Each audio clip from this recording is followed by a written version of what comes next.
Olá, nós estamos começando mais um GC Podcast e hoje eu tenho a honra de receber uma mulher de Deus, mas eu não tenho como começar essa descrição diferente, porque a gente vai falar sobre mulher. Então ela é mulher, filha, irmã, mãe, esposa, pastora de mulheres, levita, então todas essas qualidades a gente tem do lado de lá da mesa hoje. Eu estou com a Mari Rios. Mari, obrigada mais uma vez.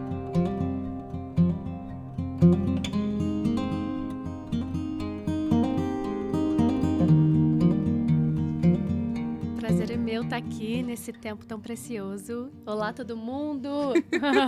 E em falar em Precioso, a gente também vai falar do Ministério Preciosa. É verdade.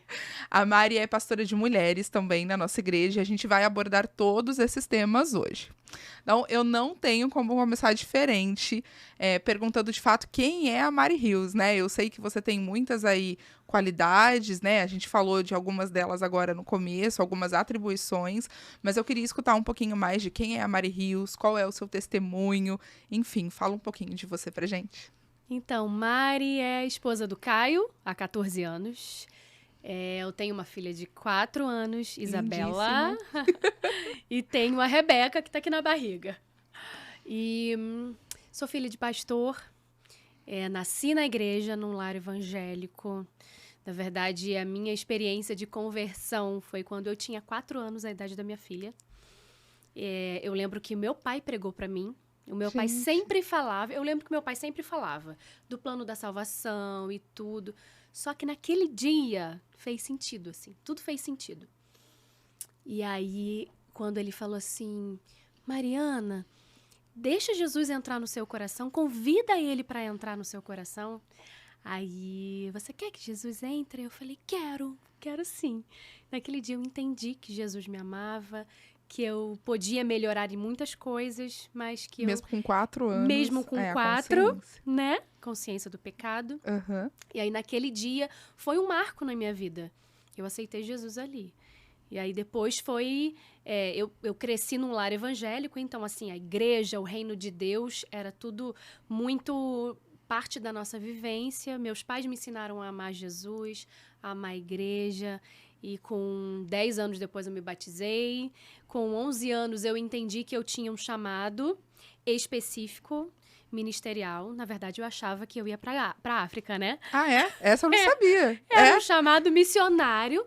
E eu achava que eu ia pra África ali realmente fazer um trabalho com as tribos, com os bairros ali, batendo de casa em casa. Mas Deus me deu as missões urbanas, né? Mas assim, então você chegou locais. A fazer missões? Não fiz missões fora, nada. Aqui. É o meu sonho ainda, ir para a África, mas eu entendi que não é a minha missão de vida, sabe? Eu entendi que hoje o propósito de Deus para minha vida são as missões urbanas, locais, da minha igreja local, servindo o rebanho, pastoreando, cuidando de vidas, que é o meu grande propósito de vida, né? Que é cuidar, pastorear, levantar, encorajar pessoas e, mais especificamente, agora, de uns anos pra cá, mulheres. Eu vou aproveitar isso que você me falou e já vou te fazer outra pergunta, né? Você acabou de falar, os meus pais me ensinaram a amar a Cristo. Eu também nasci num lar cristão, a gente tem várias pessoas que passaram por isso ou se converteram depois, mas enquanto criança, eu vejo muitos hábitos de alguns pais que acreditam que o levar uma criança a Cristo é levar na igreja, que só faz parte, mas não é isso, né? Então, é levar na igreja, é de fato até uma obrigatoriedade, você tem que ir em todos os cultos, você tem que fazer isso, né? Eu vou aproveitar essa sua fala para falar um pouquinho, assim, a sua percepção quando criança, e hoje você tem uma menininha que já entende, a outra que daqui a pouco tá aí, né? Como é que você entende que mulheres, mães, podem, de fato, levar os seus filhos a Cristo? É só ir na igreja? O que mais? Como é que se ensina, ao invés de ser cristão ou ir na igreja, o amar a Cristo? Eu lembro da minha mãe, assim, inúmeras vezes na minha infância e adolescência, aquela cena clássica. Ai, mãe, hoje não. Ai, eu tô cansada. Ai, não sei o quê. Ai, dormi tal hora. Não, vambora. É dia de ir na igreja, é domingo, é quarta, é tal. Então, assim, ela nunca, em nenhum momento, ela flexibilizou. Ela nunca entendeu que o meu cansaço, a minha... De repente era uma febrezinha, gente, mas estava tudo bem. Ela não me deixava em casa. Ela não ficava em casa comigo. Ué, vai ter febre em casa, vai ter febre na igreja. Então, se precisar ir no hospital, é do hospital, da igreja para o hospital. E ok, nunca aconteceu, o Senhor sempre cuidou. Mas ela me ensinou, os dois, né? Me ensinaram que não era, assim, uma opção. Porque quando a gente começa a flexibilizar... hoje eu não vou, porque eu vejo muito isso, né? Mães de adolescentes, inclusive. Porque tem provas e atividades na escola e tudo. Então, eu vou deixar ela em casa hoje, porque ela tem uma prova importantíssima amanhã. Uhum. Só que, e o que fez ontem? O que fez sexta-noite? E aí, todas as atividades são inflexíveis, são inegociáveis. Mas o domingo é negociável. Então, esse princípio de algo inegociável, as coisas de Deus são inegociáveis, e acabou. E pronto. Perfeito. E aí, sim, isso é um ponto. Chega num momento também que você não consegue mais obrigar. Uhum. Porque na infância você está Leva plantando. Junto, ponto. Você está plantando sementes. A partir da adolescência ali, você está colhendo aquilo que você plantou. Então, você não tem como obrigar, pegar o adolescente e levar com você, você vai criar uma resistência e um afastamento do evangelho, é o contrário. Uhum. Mas, além do amar a igreja, eu vejo que o grande desafio das mães, de nós mães, é ensinar os filhos a amar Jesus. E como se ensina a amar Jesus? Se ensina amando Jesus. Se eu não amo Jesus, se eu não dou provas de amor, se eu não faço coisas na minha casa, na frente das crianças, que provem para elas que eu amo Jesus, como elas vão entender, como elas vão crescer no caminho?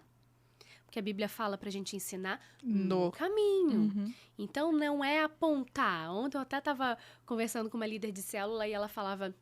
Uma líder de célula aqui dizia, ela falava, olha, tem tantos pais que não vêm, mas enviam suas crianças. Não vai lá sim, porque lá é bom para você. E às vezes a gente quer o melhor para os nossos filhos, mas a gente não pratica. A gente não está no caminho. E o exemplo convence muito mais do que um apontamento, né? Na verdade, palavras convencem e exemplos arrastam.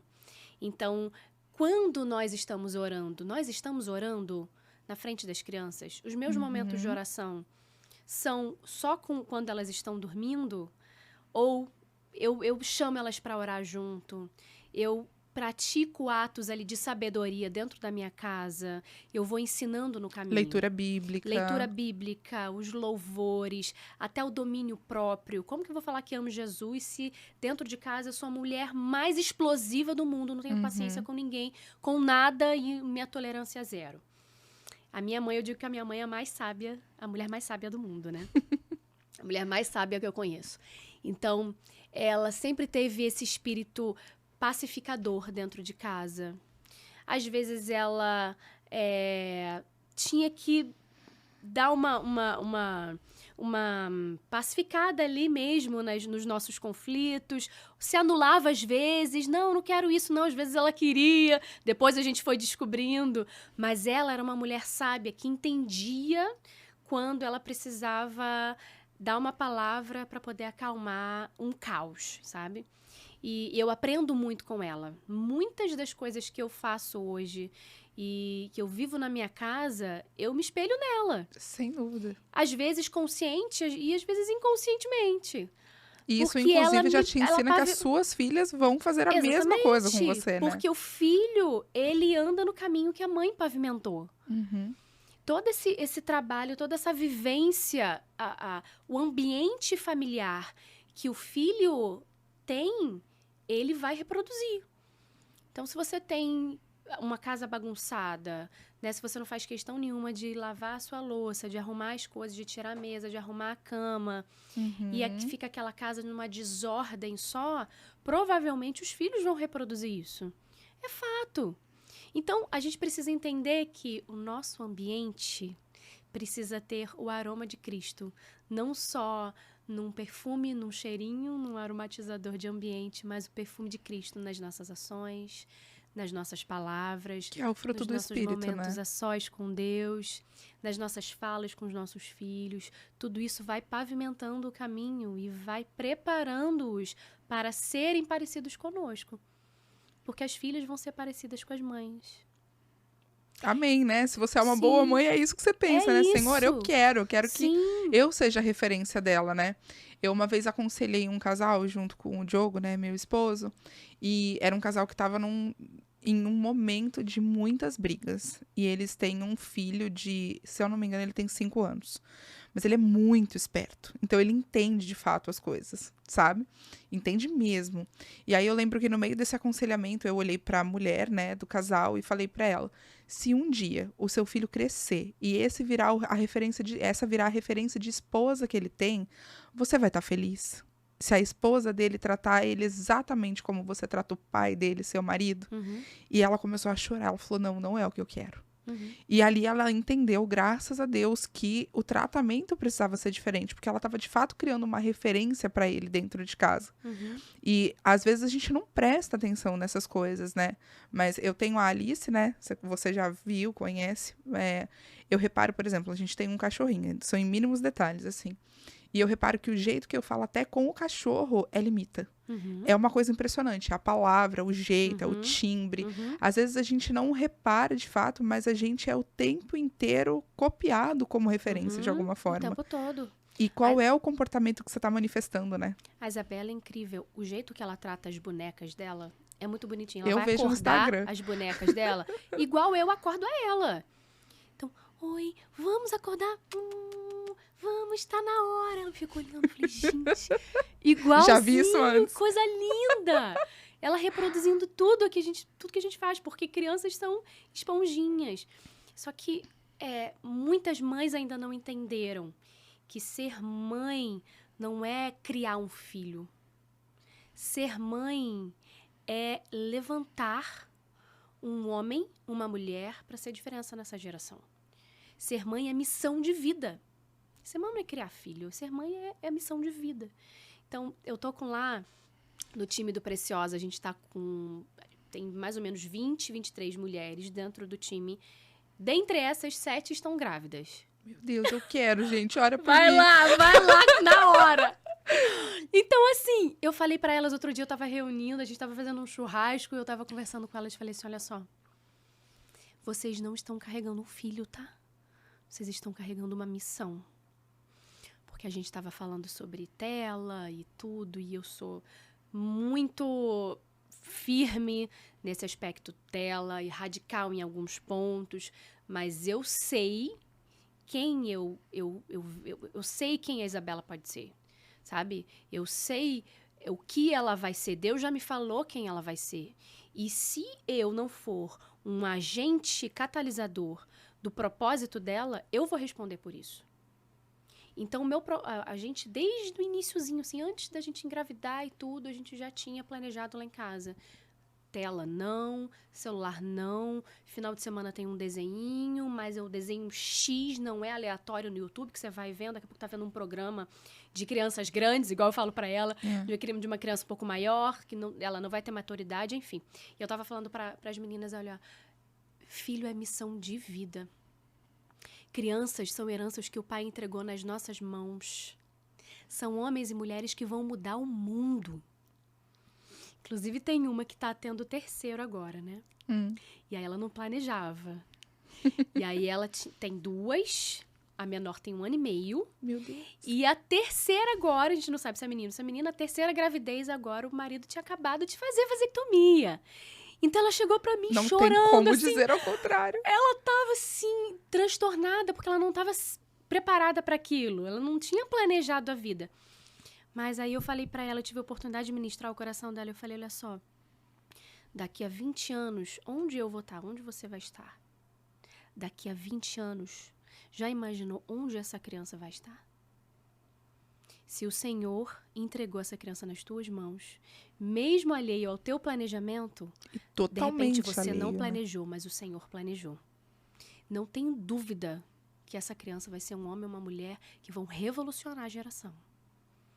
Então, nós precisamos olhar para os nossos filhos como alguém que vai revolucionar essa geração. E eu me sinto privilegiada de ser uma educadora, de ser uma mentora, de ser alguém que vai ensinar, uma treinadora, uma facilitadora, de realmente ela ser impulsionada a cumprir o propósito dela. Então, é um privilégio. Totalmente. Numa geração em que o mundo fala exatamente o contrário, que filhos são acessórios, filhos são atraso de vida, a gente precisa entender que o princípio do design divino que Deus desenhou para nós, o princípio da criação, Da concepção o da porquê mulher, do né? homem e da mulher, a gente precisa entender o que o Senhor planejou quando ele criou homem e mulher.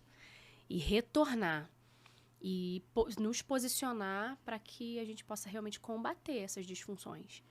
Vou super aproveitar. Eu falei pra você que esse era um tema que arde no meu coração. A gente tem.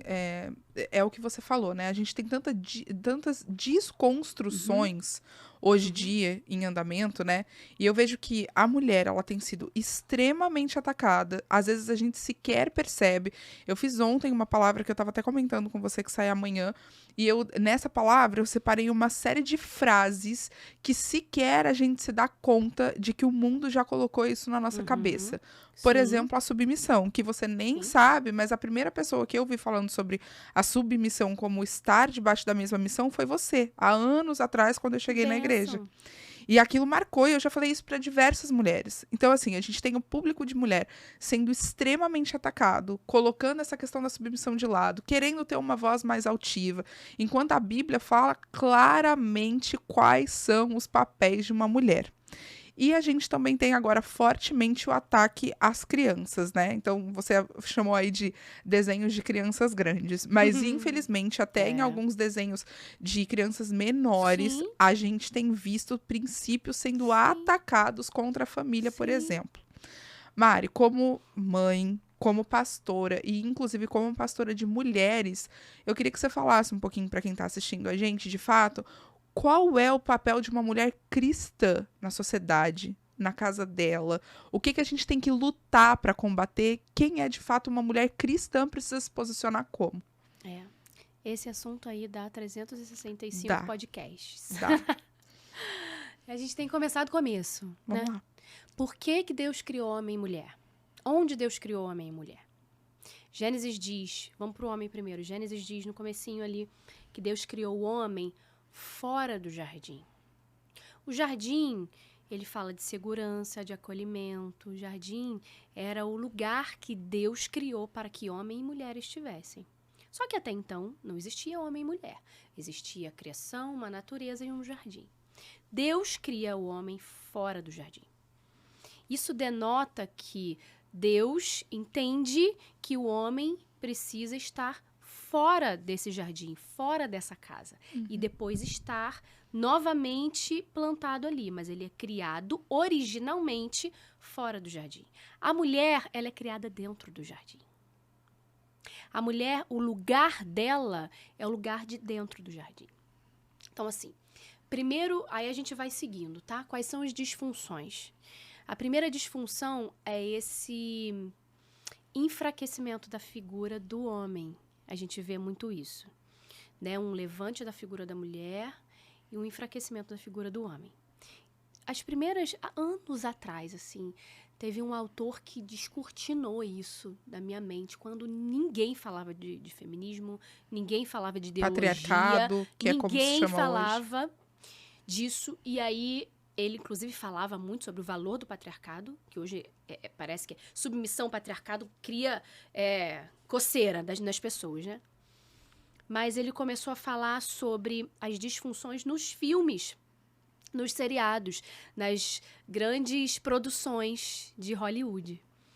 Anos atrás, quando a gente era pequena, Criança, e nem precisa ir muito longe, assim, alguns anos atrás a gente via a figura de uma princesa e de um príncipe. Então, essa princesa, ela era frágil, indefesa, ela estava em apuros, num lugar que ela precisava de ajuda. E vinha, então, um príncipe que ele era corajoso, ágil, destemido, e ele era forte, e a função dele era resgatar essa princesa indefesa. E tinha um vilão que atrapalhava os dois. Então, tinham figuras muito bem estabelecidas. Tinha o mocinho, a mocinha e o vilão. Acabou. Que era uma bruxa. Inclusive, antigamente, as mães não deixavam as crianças verem filmes de bruxas e tal. Hoje é o contrário. Eu entendo que precisa até existir essa figura. Porque é o bem e o mal. Sim. Pronto, são figuras bem estabelecidas. Hoje, tudo isso vai se enraizando e misturando em sofismas, onde o mal se transforma e é tão engraçado, o mal é tão engraçadinho, tão bonitinho, que ele vira quase um bem. Não, ele é bom. Ou o relativismo de não tem certo e não tem errado, né? Isso, mas tudo vai se desconstruindo. Hoje não, a princesa não é mais essa indefesa. Ela é a forte, a corajosa, a que vai vencer aquele cenário, salvar um povo. E o príncipe, ele é um bobo. Ele fala coisas sem sentido. Ele conta piadas sem graça. Ele é descartável, as pessoas riem dele. Ele é descartável. Ele tá naquele cenário apenas figurando. Ele é totalmente descartável. Então, as pessoas não percebem isso, mas essas são movimentações provocadas por uma agenda que visa realmente doutrinar as nossas crianças. Porque a criança, a criança é um papel em branco. Você escreve qualquer coisa na vida de uma criança e ela leva para a vida, para a vida inteira. Então voltando, Gênesis, Deus criou homem e mulher. Deus criou no jardim. E essa figura, essa tentativa de enfraquecimento da figura masculina, ela tira a autoridade do homem. Então, é aí que você vê muitas mulheres que não deixam seus maridos ser homens. E depois reclamam que não tem um homem em casa. Porque eles não tomam iniciativa, porque eles não fazem e elas precisam fazer primeiro, elas precisam tomar as decisões. Só que a gente precisa entender que cada um tem um tempo, cada um tem um perfil. A mulher é essa que às vezes está pensando em 1000 coisas ao mesmo tempo, porque a mulher é feita no detalhe. Sim. Ela é detalhista, ela é um ser relacional.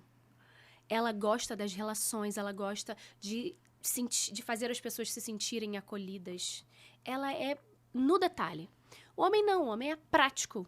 O homem age no campo racional. O homem tá ali, ele chega num ambiente, ele não percebeu qual é a cor da parede, qual é a cor da cortina. Quem tá feliz, quem não está. A mulher lê em 2 minutos. Nunca. A mulher pede para um homem montar uma mesa, gente. Ele vai ficar desesperado. Chega uma visita, pede para o homem montar uma mesa. Ele não vai conseguir fazer isso. Porque a mulher é do detalhe, o homem, tipo assim, coloca um copo, coloca um prato, é isso. Porque, pra que tem coisa a mais? Né? Pra que coisas a mais? Então, Deus, ele realmente faz essa distinção. Só que nós, enquanto mulheres, muitas vezes estamos tirando a autoridade que Deus deu ao homem. Quando Deus cria o homem e Deus fala assim, ó, Deus não tinha criado a mulher ainda. Deus fala assim pro homem, olha, eis aí todos os animais, toda a infinidade, e você vai nomear cada animal. Quem dá nome a uma coisa tem autoridade sobre ela. Eu tô esperando uma menininha, 3 meses e meio, e agora há pouco a gente decidiu o nome dela, porque sobre ela eu exerço a autoridade. Então, quando a gente dá nome às coisas, a gente tem autoridade sobre elas. Era Deus ali dando uma tarefa para o homem. Era um treinamento de autoridade, de noção de autoridade. Deus não deu a mulher. Mas depois Deus disse para os dois juntos, unidos, vocês vão dominar a terra. Então, não é um homem que vai dominar a terra sozinho. É um homem e a mulher. Cada um com as suas habilidades específicas. Cada um com o seu expertise específico. Porque o homem, qual é a característica dele?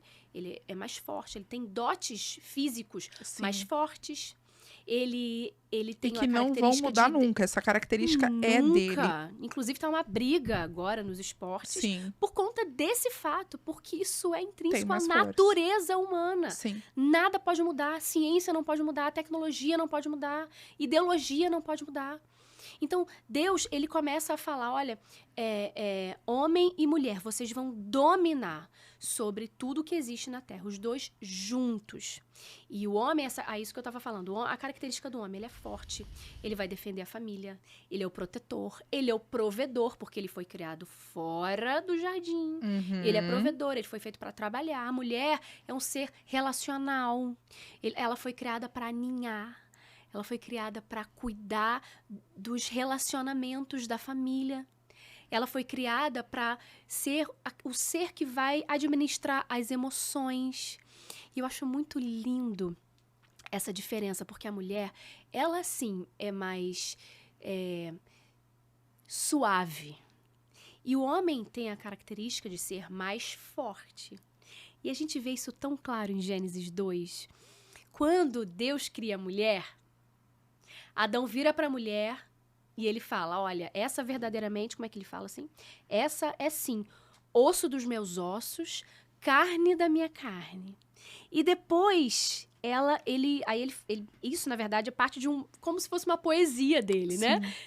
Essa sim é osso dos meus ossos, carne da minha carne, ela será chamada mulher porque do homem foi tirada. Ele começa a denominar homem e mulher.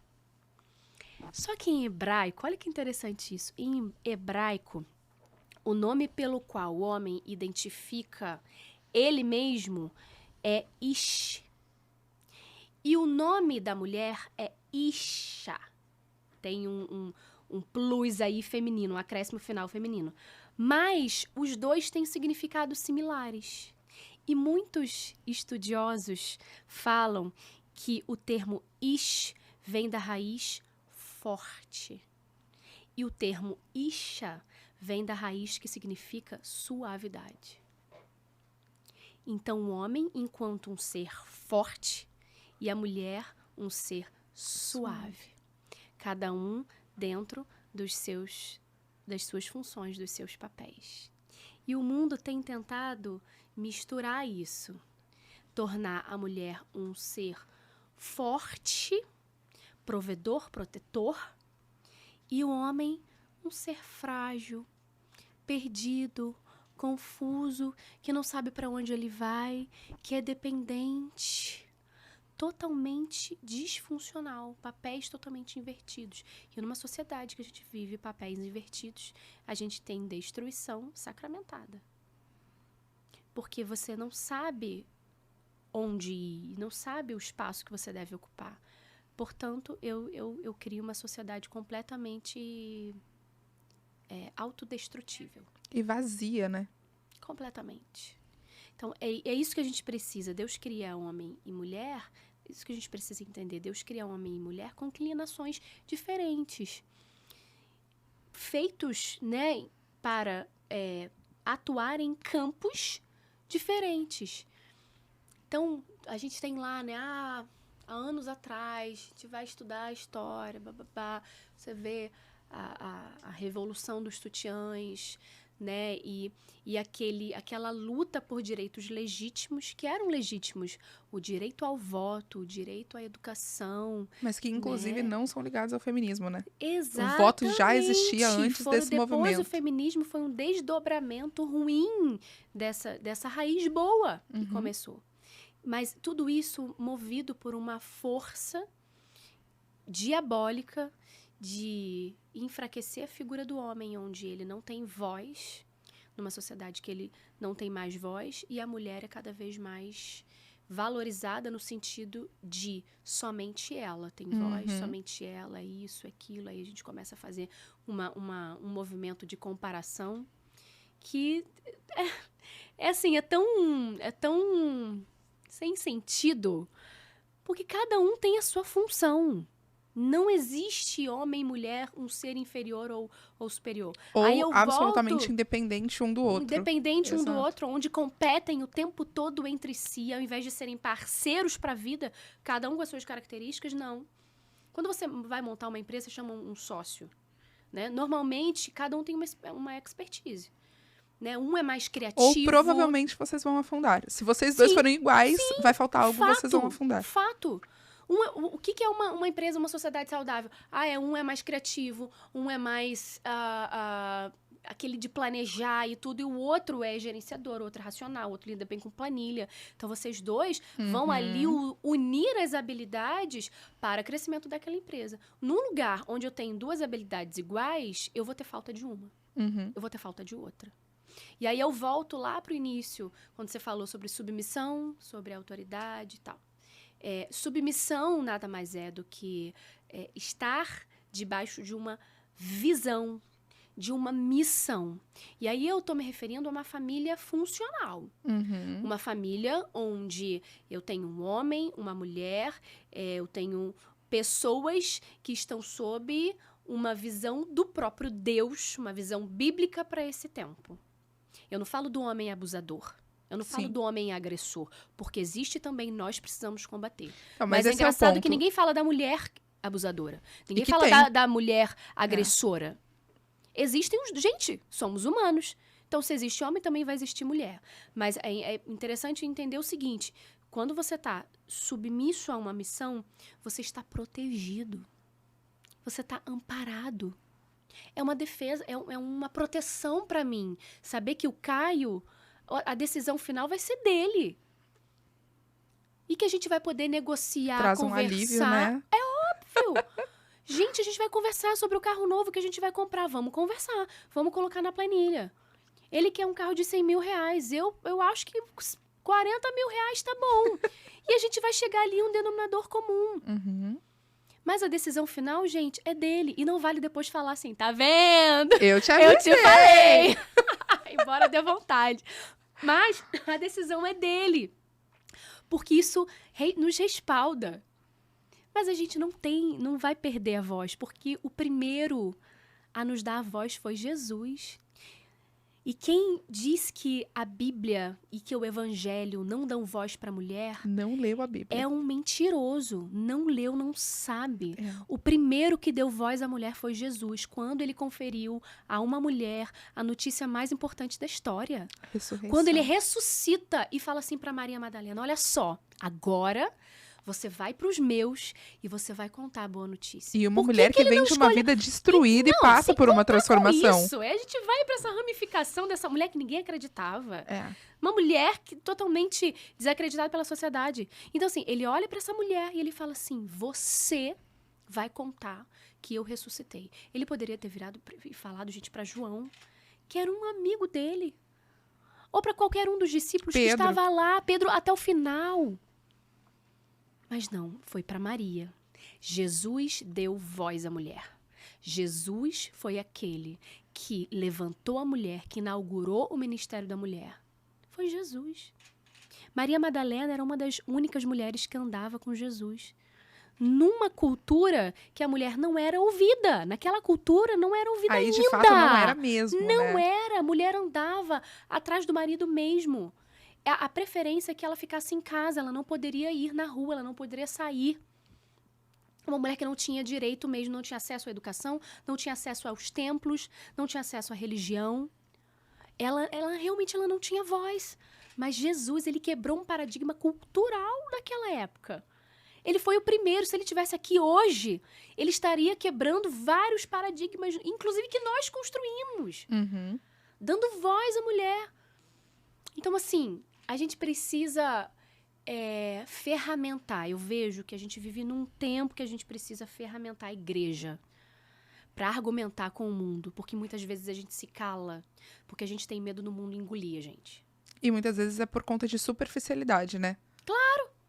Eu não tenho conteúdo, não tenho entendimento, não tenho conhecimento. Vou falar o quê? Vou me calar. Eu vou pro salão, as mulheres estão começando a falar sobre realização profissional, sobre ser realizada, bababá, que filho não realiza ninguém. Aí eu vou me calar, porque eu não tenho respaldo bíblico. Eu não sei o que Jesus fez. Eu não sei o que Deus fez ao criar o homem e mulher. E no limite, às vezes, eu até concordo. Eu já cheguei no ponto de concordar. Eu queria falar exatamente sobre isso. Uma coisa que me chamou a atenção na sua fala foi de homem abusador, que você falou. E o que a gente vê muito, pelo menos eu reparo muito, é que quando existem papéis como esse, a Bíblia ela especifica o papel da mulher, mas ela especifica o papel do homem. Sim. E um homem abusador, obviamente, ele tá 100% fora do papel bíblico que ele precisa cumprir. Só que muitas vezes o entendimento das mulheres não é que ela precisa se manter no papel bíblico e crer em Deus, né? É claro, a gente tá falando, a gente sabe que existem casos de agressão, também existem caminhos humanos, jurídicos para isso, né? Necessários que Exato. a igreja combate os homens agressores. Perfeito. Mas a mulher, ao invés de se manter em uma postura correta diante de Deus e bíblica, como você deve conhecer, eu conheço diversas transformações de pessoas, de casamento, independente do sexo masculino ou feminino, ao invés disso, ela começa a assumir uma postura totalmente antibíblica, achando que isso vai mudar aquele homem, que não é o que ela quer ter do lado, né? Então, eu queria perguntar para você aí, como pastora e como pastora de mulheres, o que você tem visto de resquício, assim, de traços que toda essa onda de feminismo e toda essa onda contra esse modelo de patriarcado, etc., o que tem entrado dentro da igreja? E o que são aquelas luzes que você, como pastora, acende e fala, mulheres, prestem atenção, porque quando você tá nesse pensamento mínimo aqui, é porque esse movimento já chegou até você de alguma forma. Quais são as bandeiras que você acende? Sabe, quando eu vejo uma mulher, vou dar um exemplo bem prático, tá? Por favor. Quando eu vejo uma mulher no trabalho até 9 horas da noite, e aí isso não é um dia, não é um período, não é uma fase, é uma prática. Uma constante, uma né? Constante. Quando eu vejo uma mulher com frequência nesse tipo de comportamento, e enquanto o homem, ele buscou a criança na escola, ele ficou com a criança, a mulher chega, a criança já está dormindo, final de semana, a figura que a criança chama não é a mãe, mas sim o pai, porque ele está o tempo todo com ela. Essa mulher, eu já começo a prestar atenção, porque o trabalho para ela, a realização profissional, uma carreira, tudo isso está sendo muito mais importante do que a missão principal que Deus deu a ela, que é estar no jardim. Então, sim, vão existir casos e casos, tá? Hoje, a cultura fez isso. As disfunções da cultura permitiram os desvalores salariais, né? As disfunções salariais também. Os desajustes, né? Me faltou a palavra. Os desequilíbrios. Isso. Então, hoje se eu tinha um salário muito valorizado para o homem e a mulher ficava em casa cuidando das crianças, hoje não. Pode ser que tenha essa inversão, né? Hoje não tem. Os salários também diminuíram para o homem, a mulher precisa ir para o mercado de trabalho. Não tem como. E aí, precisa haver um equilíbrio, uma conversa, um diálogo entre homem e mulher, onde a mulher precisa estar mais presente do que ele. Porque ela tem a função principal de educar, junto com ele, óbvio, mas ela é a primeira função ali. O primeiro papel é dela. Enquanto eu vejo muitas mulheres entendendo que elas só podem ser realizadas profissionalmente se elas estiverem realizando alguma atividade fora da casa. Porque a criação dos filhos não as torna uma pessoa realizada. Isso é muito triste. Não só torna realizada, como é realmente um legado, né? Muito, mas elas não entenderam que elas, às vezes, estão treinando equipes e equipes fora da casa dela para se tornarem pessoas, homens e mulheres de valor, enquanto ela está negligenciando a principal e mais importante equipe que ela tem dentro da casa dela. Então, ela ensina valores, ela ensina conduta, ela ensina conhecimento, ela ensina Kotler, mas ela não vai... Esse Kotler é da minha época, né, gente? Que eu fiz marketing. Então, é o grande guru da administração. Então, ela ensina todos esses métodos de atuais, mas ela negligencia aquilo de mais importante que ela tem em casa. A equipe de trabalho em potencial que ela tem na casa dela, ela não enxerga como um campo promissor. Então, essa é a principal disfunção. A gente fez agora não, ano passado, um curso chamado Design Divino. É um livro, na verdade, de duas autoras, duas missionárias, Nancy e Mary. E elas contam a experiência delas e elas embasam, em poucas palavras, mas elas embasam os 10 capítulos do livro totalmente na Bíblia, um livro totalmente bíblico que fala das funções do homem e da mulher. E esse livro dá argumento, esse curso dá ferramentas para a mulher hoje atuar contra as ideologias. Então, por que eu falei sobre isso? Quando a gente foi fazer esse curso, a gente implementou no Revolucionários ano passado, que é uma conferência de mulheres que a gente faz, né? Você lembra? Ano passado, foi em setembro, que assim, realmente foi um divisor de águas para muitas mulheres. Que fez elas entenderem que a principal revolução que elas precisavam militar começava dentro de casa, Sim. né?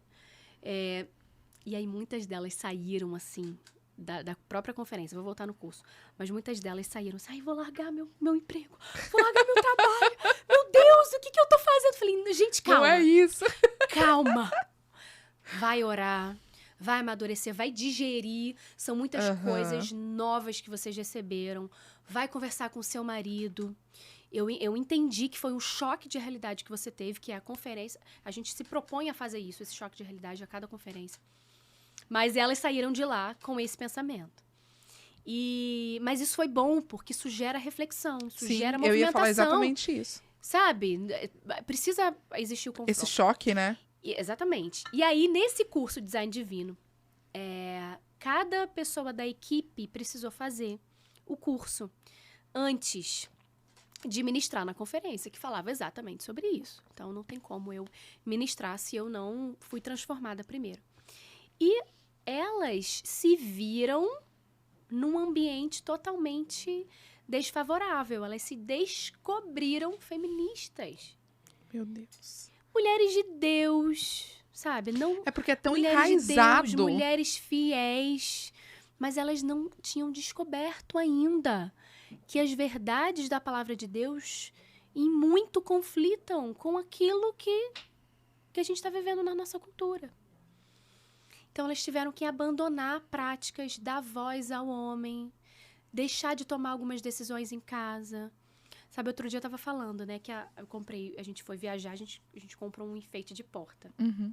Num lugar tão legal de artesanato, eu adoro artesanato. Aí eu falei, vou comprar um enfeite de porta, vou colocar novo, bababá. E aquele enfeite de porta ficou lá na mesa. Eu falei, amor, você coloca pra mim? Aí ele, coloco. E ficou lá na mesa. 1 dia, 2 dias, 3, 4, 5, uma semana, 2, 3. Aí chegou meu pai e falei assim, pai, coloca esse enfeite de porta pra mim, porque o Caio não colocou até agora. Aí o meu pai foi lá e colocou. Aí depois veio o Caio, abriu a porta. Falei, poxa, você colocou enfeite, né? Falei, amor, coloquei, porque tava demorando muito. Eu pedi pro meu pai colocar. Ele, tá bom, então. Eu vi que naquele momento eu tinha abafado a função dele de homem. Eu poderia ter esperado mais um pouquinho. É tão pequeno que a gente faz e não sente, entende? Né, Mari? É dia após dia, são coisas pequenas dentro da nossa casa. Sabe? Tem coisas que estão lá pra fazer. Eu falo, gente, o banheiro não tem tranca não, tá? Não tem, o banheiro de social não tem tranca. Vocês avisam.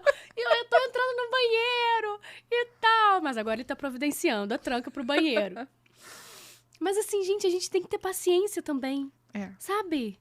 Porque a gente é muito imediatista. A gente já tá numa cultura imediatista. A mulher já é mais acelerada que o homem.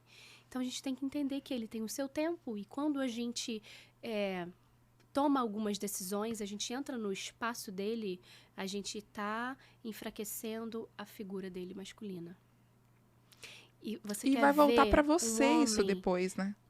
Exatamente. E um homem que é triste, um homem que é anulado no seu papel, é um homem que teve a sua masculinidade ferida. Aí ele começa a ficar confuso. Aí sim, o homem que não entendeu, ele começa a ficar confuso. Aí se ele é levado, se ele é novo ainda, um rapaz novo de repente, ele é levado por aquilo que a sociedade está falando. Você pode ser o que você quiser. A identidade tem não sei quantas aí, quase 100 tipos. Você pode ser o que você quiser, não deixa ninguém. Aí ele começa a entender, então é isso. Por isso, então, que eu não estou conseguindo, porque, na verdade, eu não sou isso. Então, são os sofismas que Satanás vem colocando, assim, devagar, de modo gradual, nas falas, nas situações, nas famílias. E Satanás ataca as famílias. Você sabe por quê a família é tão atacada? Eu sei algumas, mas... Por que a família... Já parou pra pensar? Por que a família é tão atacada? Por que a nossa família... Por que o nosso casamento é tão atacado? Porque a família foi criada para revelar Deus. Então, uma família funcional é uma família que reflete Deus. Satanás não pode destruir o próprio Deus, mas ele pode destruir aquilo que é reflexo de Deus, a família.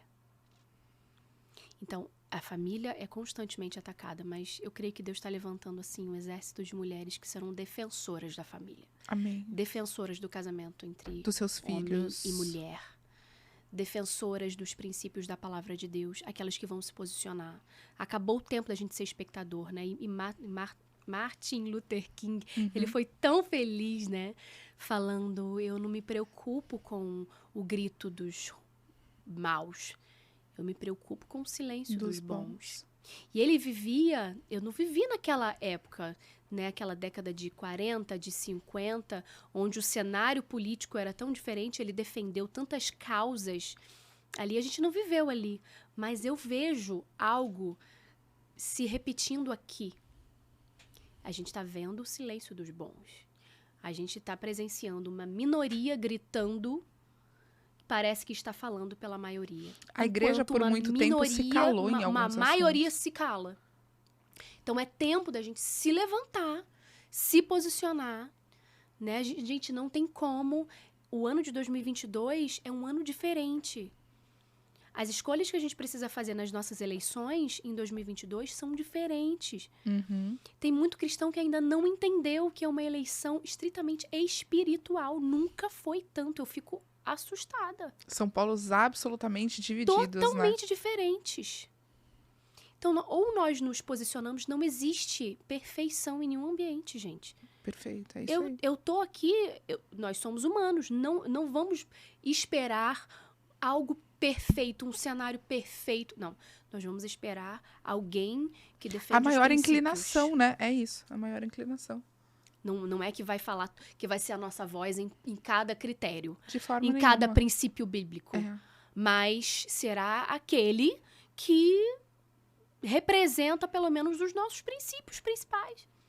Gente, as nossas crianças, eu estava conversando com crianças e adolescentes, mas para as crianças, eu estava conversando com uma amiga, ela está vendo na conferência agora, e ela estava falando que quando ela fez faculdade, ela fez moda. Isso tem uns 10 anos atrás. Ela fez moda e uma das professoras dela era uma estilista super renomada em São Paulo, bababá. E ela falou para a turma, olha, tem uma agenda dentro da moda que objetiva o fim, e aí a gente está falando de crianças, o fim da moda infantil do jeito que nós conhecemos hoje. Então, o futuro é o seguinte, você não vai identificar menino e menina. Você vai entrar nas lojas e você não vai ver mais vestidos de babadinho, rosinha, com florzinha, e uma calça reta, com cortes retos, e uma roupa distinta do menino.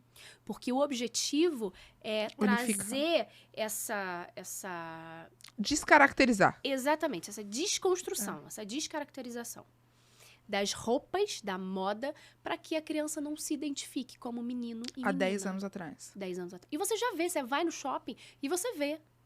Não sei se eu posso falar aqui o nome de algumas, mas tem lojas que você vê que já não tem mais rosa e azul. Você vê ali uma miscigenação de roupa que você fala assim, gente... Outro dia eu tava entrando nessa loja e falei assim, olha só, eu queria ir pra festa da multiplicação. Porque a minha rede é azul. É azul. A rede mais linda, mais bonita, enfim. Mais abençoada. E aí eu falei assim, eu queria uma roupa azulzinha pra uma menina. Mas eu fiz questão de dizer, não, mas eu queria uma blusinha bem feminina. Pra ela também não entender que eu sou adepta a essas ideologias. Então, assim, a gente vive num tempo que, sim, existe. Então, eu oro para que se levantem empreendedoras. E aí, sim, essas mulheres, e a gente vai fazer agora um projeto dentro do Preciosa, que será um empreendedorismo com propósito. Aquela mulher que entendeu que ela tem uma missão de vida, que é empreender. E que existe várias na igreja, né? Por exemplo, eu amo a Muitas. Adornada. Não é para ganhar dinheiro somente, não é para trazer novos ganhos para a família, mas é como um propósito de vida. Então eu creio que vão se levantar empreendedoras que vão ir contra essa doutrinação da nossa geração, sabe? Homens e mulheres que se levantarão bem-sucedidos, porque Deus deu esse poder para a igreja. Então, uma das coisas que até você falou um pouco antes, né? Qual é a tua vontade, qual é o teu desejo para a igreja nesses últimos tempos? Qual é o legado que a igreja deve deixar? Eu vejo que o grande legado que a igreja deve deixar é a atuação ativa e relevante nas 7 esferas da sociedade. A igreja precisa que foi estar algo que durante presente. muito tempo a igreja não Negligenciou. olhou. Por exemplo, política. Eu cresci Sim. na igreja, eu tenho 34 anos. É a primeira vez que eu vejo uma onda política sendo levantada pela igreja. Sim. Com vozes comunícolas, por exemplo, que inclusive já foi lá na nossa igreja, né? Sim. Com vozes comunícolas que não abrem mão da posição cristã que tem. É a primeira vez, são 34 anos. sim. A igreja escalou durante todo Porque esse igreja tempo. e Estado não podem se misturar. Porque aí começou a ter um ato pecaminoso, então vamos nos retirar. Mas Onde a igreja Jesus está aqui, estava? exato. Onde é que Jesus estava? Jesus foi no cobrador de impostos. Ele falou, vou almoçar com você hoje. Eu imagino, gente, os religiosos da época. Como assim? Como a Bíblia relata, né? Deus! Imagina o rosto deles. É. Escandalizadíssimos. Onde Jesus estava. Então, sim, nós precisamos novamente interferir nessas ações, nessas esferas, nas artes. Eu falo muito isso na igreja. Nós precisamos retomar as artes. As artes são nossas. Deus deu criatividade e inspiração para nós e nós delegamos para Hollywood e só. E aí eles doutrinam as nossas crianças, eles nos doutrinam. E a gente vai aceitando que, é só essa cena, é algo tão leve, nem A tá... gente vai abrindo tanta concessão. E aí, quando a gente vê, a gente já tá carregando as verdades, como você falou do time, né? Que falou, gente, peraí, eu tô numa posição feminista, como é que isso chegou até mim? Porque vieram dentro de sofismas. Eu ontem, na palavra que eu gravei, uma das coisas que eu coloquei foi exatamente que, falando diretamente pra mulher, né? Acontece com o público masculino também, mas falando diretamente pra mulher. Hoje em dia, muitas dessas mulheres que se entendem como empoderadas por conta de todos esses discursos, acham que estão controlando a própria vida. E aí eu falei, gente, estuda a escola de Frankfurt. Você vai entender que você não tem controle sobre nada. Você está sendo levada por um sistema, por algo totalmente pensado. Não é seu o controle. Talvez esteja um pouco mais mascarado, mas não é seu o controle. É que hoje a gente tem uma dificuldade muito grande de averiguar, pensar, analisar, pesquisar. A gente está recebendo tudo muito pronto. E se posicionar por medo. Total. Por falta de argumento, por falta de entendimento, de conhecimento. Uhum. E a Bíblia fala, né? O meu povo perece por falta de conhecimento. Então é tempo da gente se levantar e entender o cenário que a gente está vivendo, sabe? Eu vejo que o evangelho hoje, ele é um estilo de vida, né? Ele é um estilo de vida. E é um estilo que ele percorre gerações e épocas. E a linguagem desse estilo vai mudar, mas o princípio é o mesmo. Nós vivemos as mesmas dificuldades, os mesmos desafios do povo da época de Jesus. Mas hoje a linguagem é diferente. Hoje o formato é diferente, mas são as mesmas coisas. Então, realmente, nos levantar e não ter medo de botar a voz, sabe? Tem uma corrente aí que fala, mas Deus ele respeita cada um e a lentidão de cada um e o momento de cada um e tudo, mas não é isso que Deus tem me dito. Deus tem me dito que ele tem pressa. Não, e respeitar é totalmente diferente de concordância, né? Também tem essa. E aí, tem uma vez não, tem semana retrasada eu ouvi isso de uma pessoa, uma líder, e ela falava, não, mas Jesus não era polêmico. Jesus, a gente não precisa se posicionar, porque Jesus não era polêmico. Eu falei, gente... Lógico que era, se gente. ele não era polêmico, defina polêmica. Porque, assim, Que é mais do que sentar e convidar e conversar com uma samaritana. E chegar pros Que era mulher fariseus... e que era fazer parte de um povo que o judeu simplesmente... Ele repudiava. Que é mais do que chamar uma prostituta e falar, você está liberta, você está curada. Então, assim, ele polemizava o tempo todo. E de chegar para aqueles que pareciam os mestres e falar para eles que eles estavam sendo hipócritas, que não era aquilo que estava no coração. Raça de víboras. Exato. Então, assim, ele não tinha medo de se posicionar. É porque Pelo não contrário. é sobre polemizar, é sobre a verdade. Exatamente. E verdade não é mutável, Ele não é negociável. Ele chega no templo e ele vê os mercadores. Ele não fala, queridos, por favor, vocês podem, por favor, tirar as mercadorias agora? Ele fala, raça de víboras. Ele fala, vocês não deveriam estar aqui. Profanando o E templo. ele vai tirando tudo. Precisa ter uma geração enérgica. E eu falo para as mulheres que têm filhos coléricos, né? Filhos sanguíneos, filhos que são, assim, aquela alegria, aquela agitação da família, da igreja. Falo, esses aí, Jesus precisa desses. Porque não tem medo Porque de embate. de melancólico, a igreja já tá cheia. É. A igreja precisa de colérico. A igreja precisa de Pedro, que tira lá a orelha do Marco, De João Batista. De João Batista. Sabe? Que se posicione sem medo. Glória a Deus. Então, é isso que arde o meu coração. A gente precisa se colocar nesse lugar.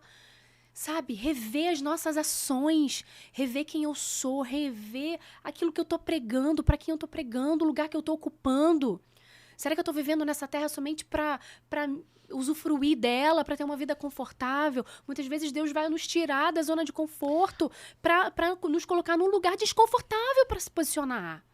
Mari, e que interessante isso que você tá falando. Você tá falando isso e eu tô pensando.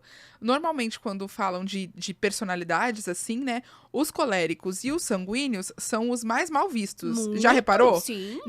Todo mundo deixa quietinho. Fleumático, melancólico, quietinho. Agora, o colérico sanguíneo é nele. Eu passei muito isso na minha vida. Chega de passividade. Eu vou contar algo aqui, embora eu sei que vai ter gente assistindo, mas vou contar. Eu passei pela minha carreira profissional inteira, eu sou extremamente executora, assim. Eu vou fazer, sabe? E eu passei a minha carreira inteira profissional com pessoas falando pra mim, você precisa ficar mais calma. Você precisa ser menos agitada. Vai com mais passividade. E aquilo foi soando como um mantra pra mim. E eu comecei a acreditar que o meu jeito de ser era errado. Uhum. E eu fui tentando moldar isso em mim. É claro, a gente aprende equilíbrio, ok? Sim. Mas não é ruim você ser assim. Muito pelo contrário. Deus te fez assim por um motivo. Sim. Tudo tem propósito. E aí, um dia, um servo de Deus, lá da nossa igreja, inclusive, um servo de Deus chegou pra mim. E entre outras coisas que ele me disse, ele falou, Deus manda eu te dizer que ele fez você do jeito que você é, que fala o que os outros não falam, que vê o que os outros não veem, que pensa como as outras pessoas não pensam, por um propósito. É o seu jeito que Deus quer usar. E como eu nunca parei pra pensar, e quando você estava falando, eu pensei, normalmente os perseguidos são esses, né? Porque aí começa a se minar isso de falar, não, então eu tenho que ser mais contido, então o meu jeito não é muito bom, deixa eu pensar 5 vezes antes de falar alguma coisa. Mas tudo e aí, bem, cadê a força? Tudo bem, mas cadê a força disso? Cadê a força dessa personalidade? Por que Deus criou a gente assim, então? Exato. Ele Então, não erra, sim, né? Deus nos deu o espírito de poder, de amor e de equilíbrio. Perfeito. Equilíbrio. Domínio próprio, fruto do espírito. Eu vou usar o meu temperamento, o meu jeito, minha personalidade com equilíbrio, mas com a força da personalidade. Senão Deus criaria um monte de gente igual, que executaria as tarefas da mesma forma. E não é isso. Não é esse o propósito. Não é esse o propósito. Mari, eu queria tocar em 2 assuntos com você. Nem sei quanto tempo a gente já tá aqui, mas queria tocar em 2 assuntos. O primeiro eu queria falar um pouquinho, assim, dicas práticas pra quem é mãe, nesse tempo que as crianças estão sendo tão perseguidas. Como é que a Mari, como mãe, como pastora, posiciona já a Isabela, daqui a pouco a Rebeca. Mas dicas práticas, assim, como é que uma mãe cristã se posiciona dentro de um lar pra garantir a geração dela no reino? As gerações, né? Porque a bênção se estende.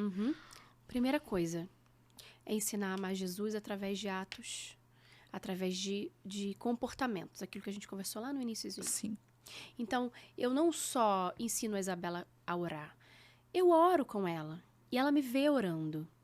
E eu falo pra ela assim, filha, sabia que Jesus... Porque tem momentos que ela não quer orar. Ai, mamãe, não quero. Ai, não quero. Filha, Jesus gosta de ouvir a sua voz. Lembra que Jesus te respondeu? Agora da Rebeca, a gente fala sempre da Rebeca. Lembra que Jesus te respondeu? Você orou. Ele quer ouvir. Então a mamãe começa e você termina, tá bem? E a gente vai trabalhando isso. No final ela já tá orando. Abençoa, agradeço pelos enfermos. Agradeço.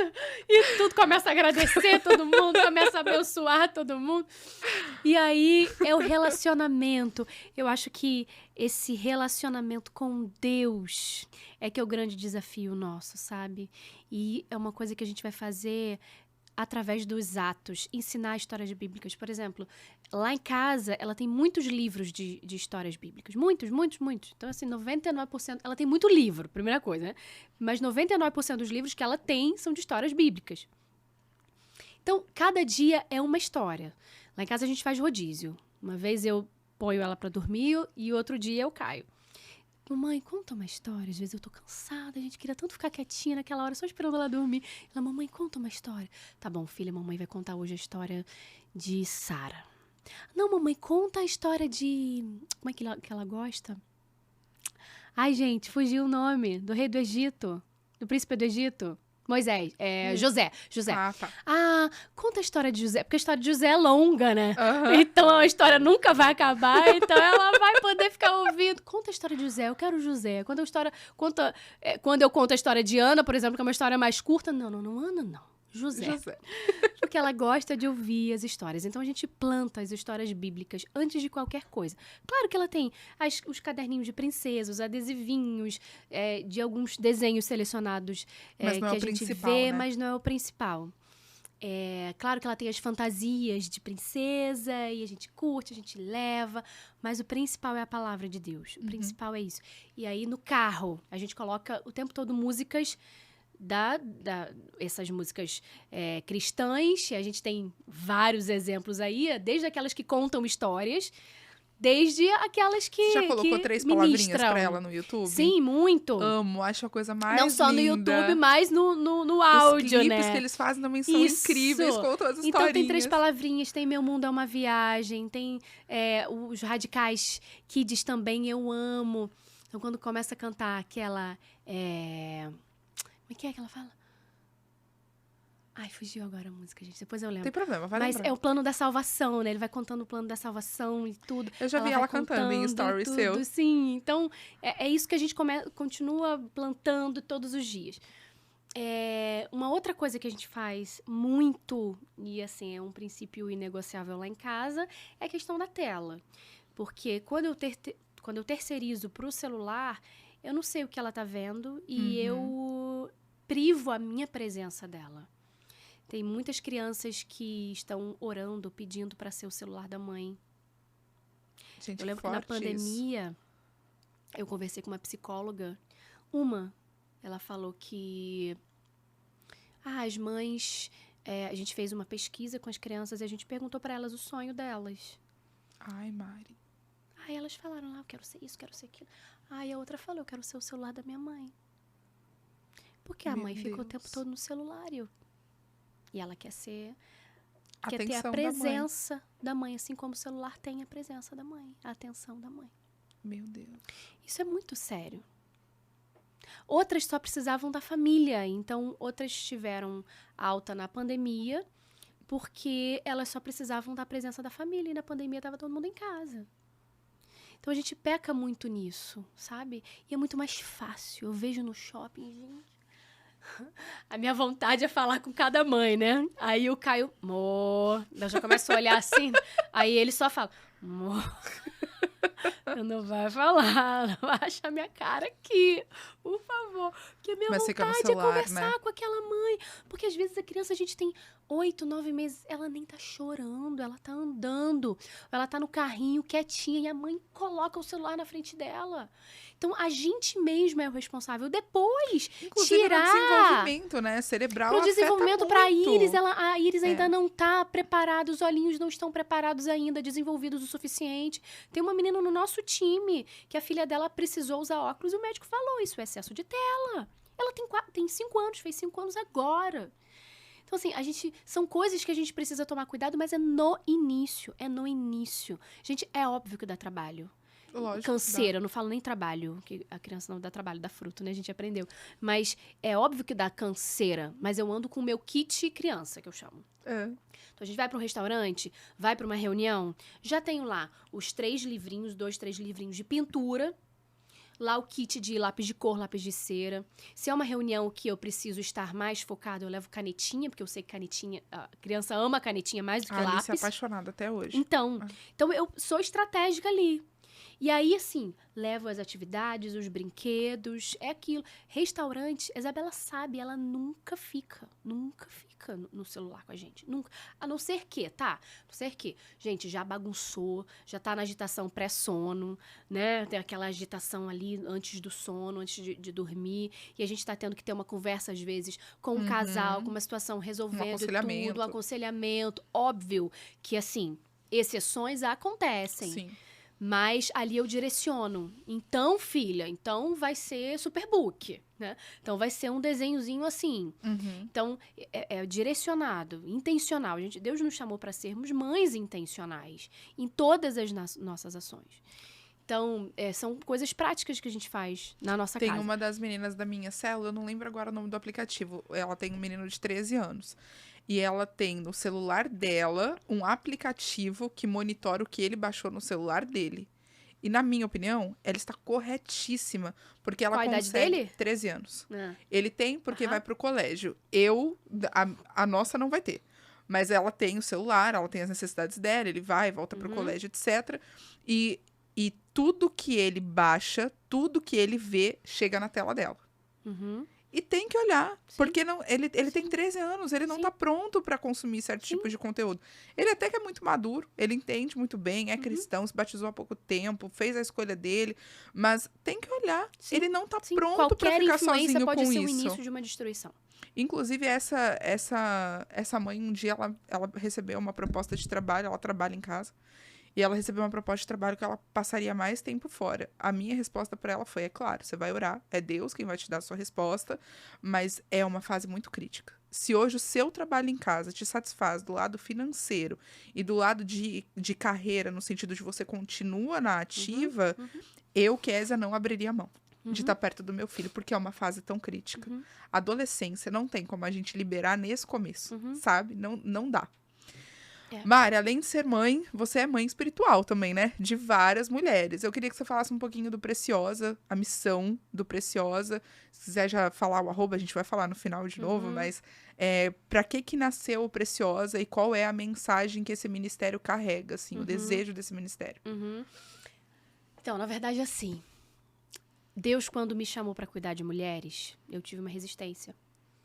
Porque eu via as mulheres ali nos eventos de cura e de tratamento emocional.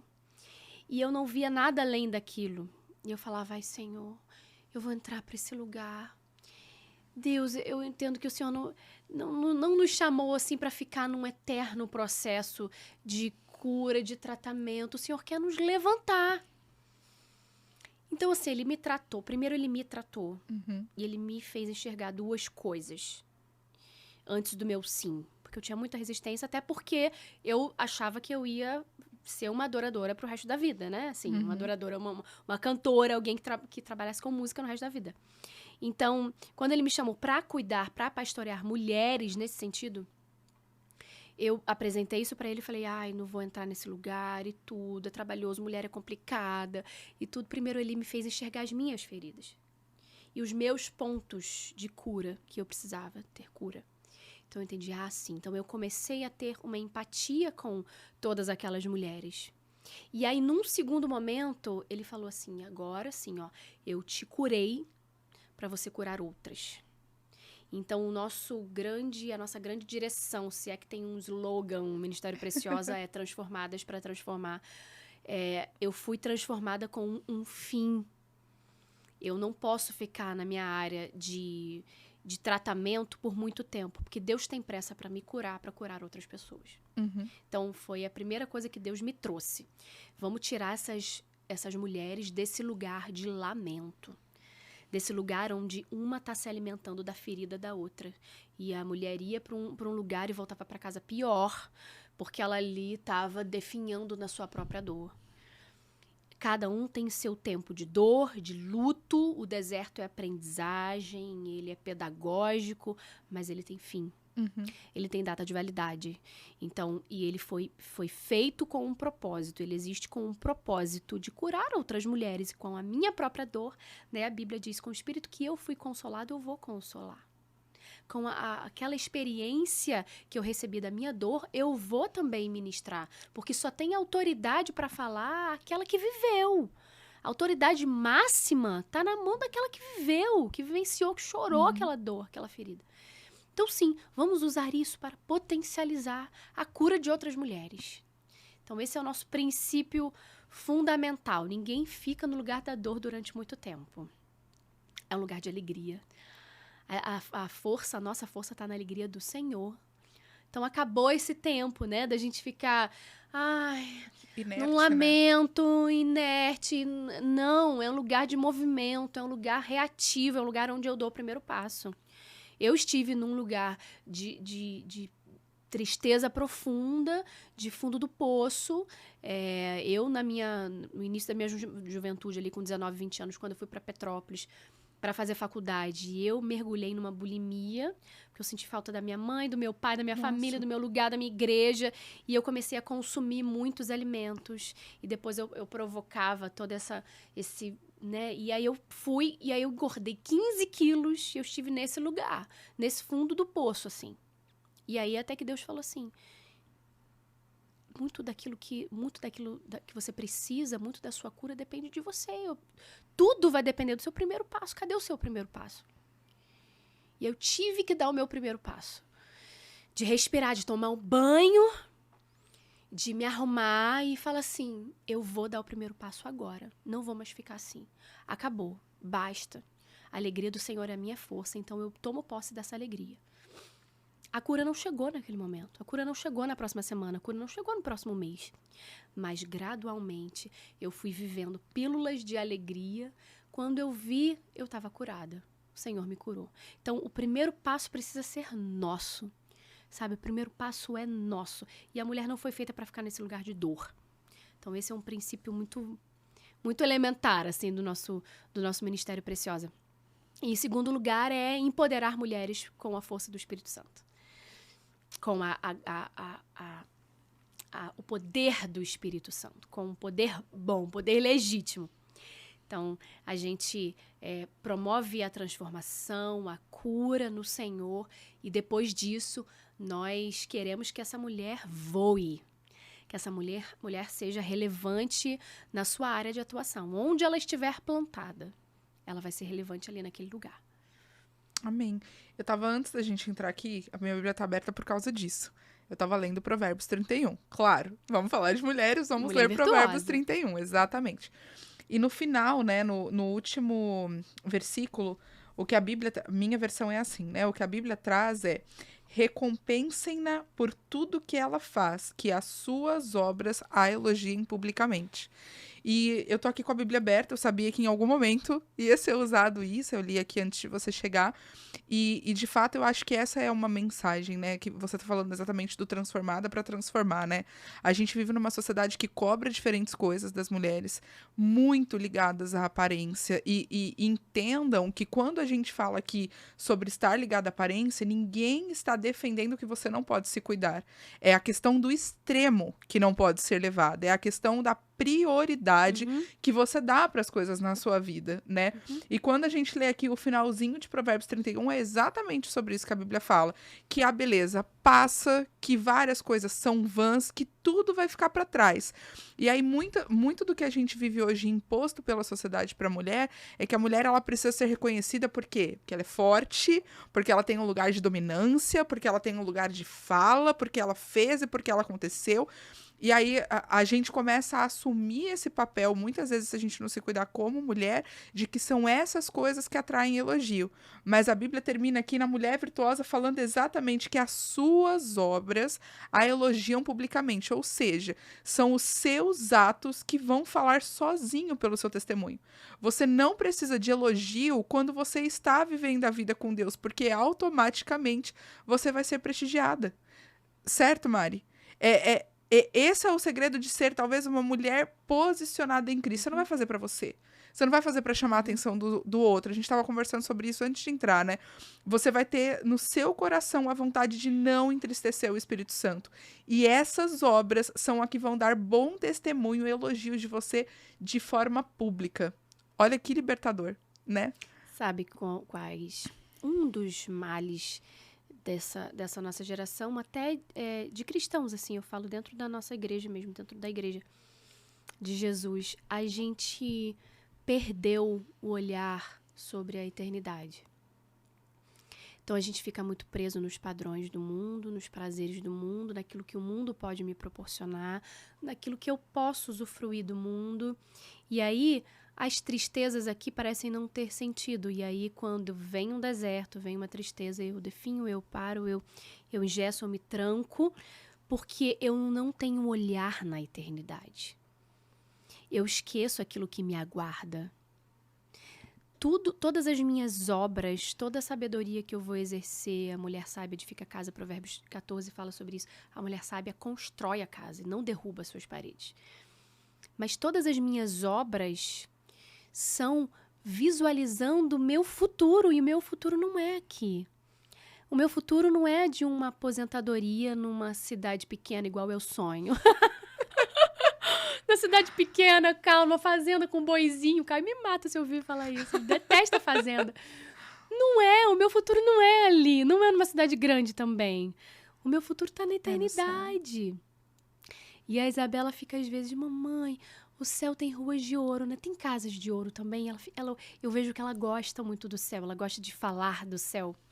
E eu até preciso estudar mais sobre o céu para falar, porque eu já esgotei todos os meus conhecimentos sobre o céu.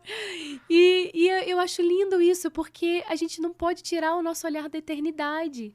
Nada aqui tem sentido em si só.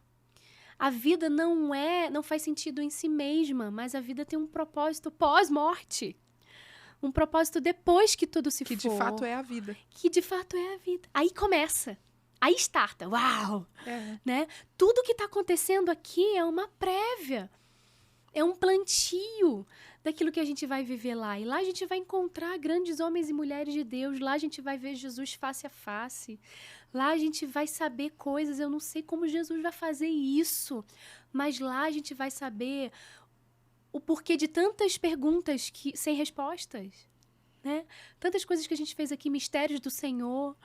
Tantos acontecimentos, tantos livramentos, tantos milagres, tantos frutos de coisas que a gente plantou, de sementes que a gente plantou, testemunhos que a gente não viu. Nós vamos conhecer lá no céu e é para sempre, é na eternidade, é com Ele.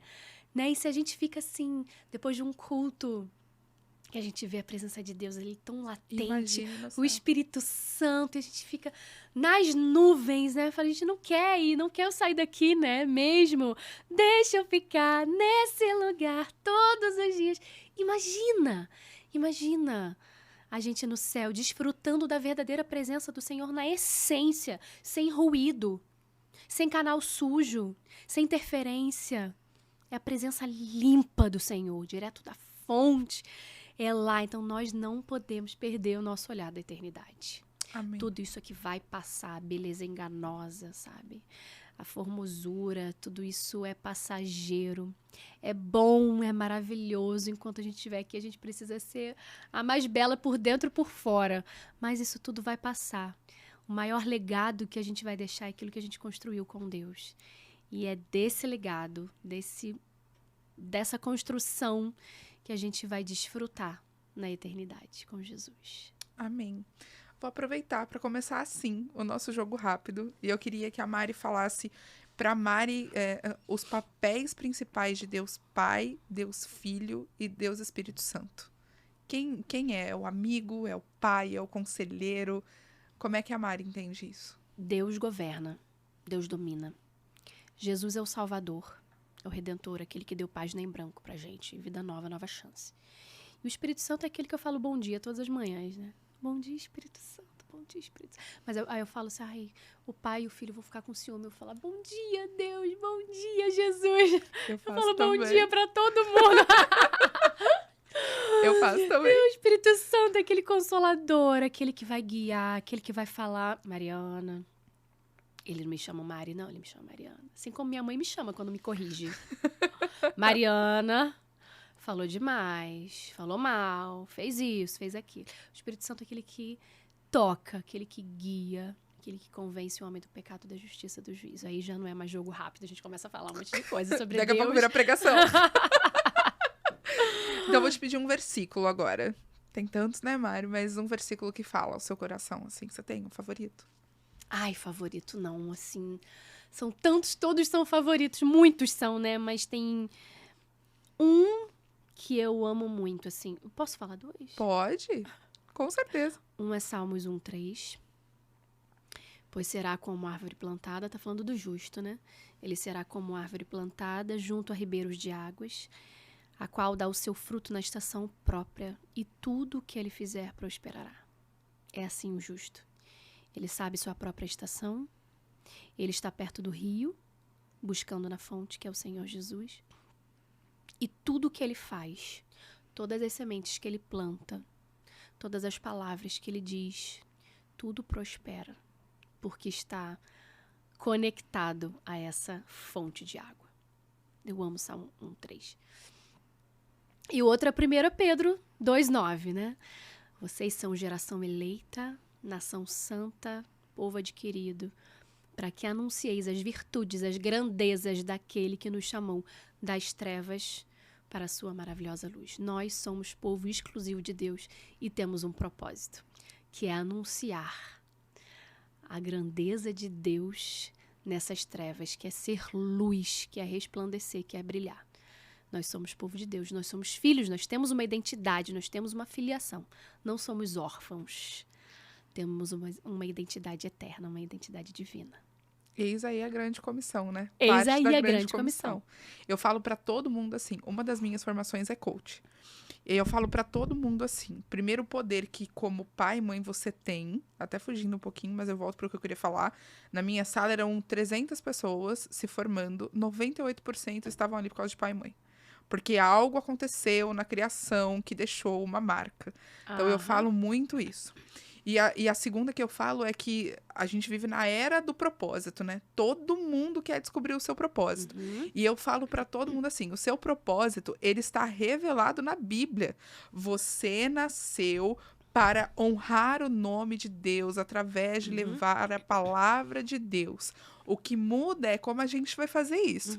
Um advogado talvez faça isso nos tribunais, de alguma forma.